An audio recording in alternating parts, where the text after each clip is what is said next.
ನಮಸ್ಕಾರ ವೀಕ್ಷಕರೇ, ಗರುಡ ನ್ಯೂಸ್ಗೆ ಸ್ವಾಗತ. ನಾನು ನಿಮ್ಮ ನವೀನ್. ಚಿಲಕಲನೇರ್ಪು ಗ್ರಾಮ ಪಂಚಾಯಿತಿ ಅಧಿಕಾರಿಗಳ ನಿರ್ಲಕ್ಷ್ಯದಿಂದ ಮಳೆಯಿಂದ ಪರದಾಡುತ್ತಿರುವ ಗ್ರಾಮಸ್ಥರು. ನಮಸ್ಕಾರ ವೀಕ್ಷಕರೇ, ಚೇಳೂರು ತಾಲೂಕಿನ ಚಿಲಕಲನೇರ್ಪು ಗ್ರಾಮ ಪಂಚಾಯಿತಿ ವ್ಯಾಪ್ತಿಗೆ ಸೇರುವ ತುಳುನೂರು ಗ್ರಾಮದಲ್ಲಿ ಸುರಿದ ಭಾರೀ ಮಳೆಗೆ ಚರಂಡಿ ನೀರು ಮನೆಗೆ ನುಗ್ಗಿದೆ.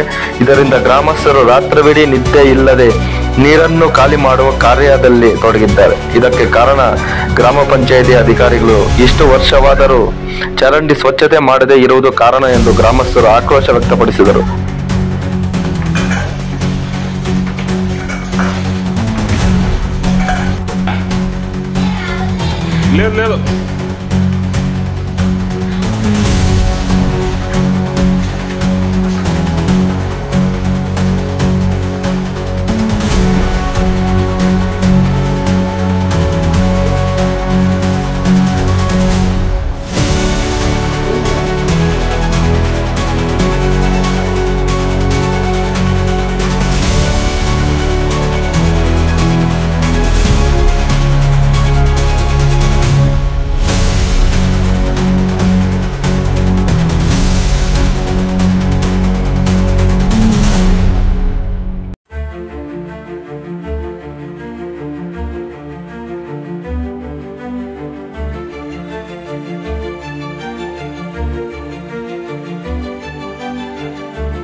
ಮತ್ತಷ್ಟು ಕರ್ನಾಟಕ ರಾಜ್ಯದ ತಾಜಾ ಸುದ್ದಿಗಳು ವೀಕ್ಷಿಸಲು ನಮ್ಮ ಗರುಡ ಚಾನಲ್ ಸಬ್ಸ್ಕ್ರೈಬ್ ಮಾಡಿ, ಲೈಕ್ ಮಾಡಿ, ಶೇರ್ ಮಾಡಿ.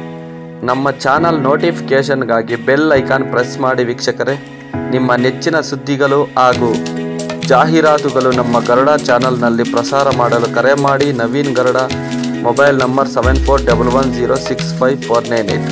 ಮತ್ತೊಮ್ಮೆ ನಮ್ಮ ಗರುಡ ಚಾನಲ್ ವೀಕ್ಷಣೆ ಮಾಡಿದ ಎಲ್ಲ ವೀಕ್ಷಕರಿಗೂ ಧನ್ಯವಾದಗಳು. ನಮಸ್ಕಾರ. ನಾನು ನಿಮ್ಮ ನವೀನ್.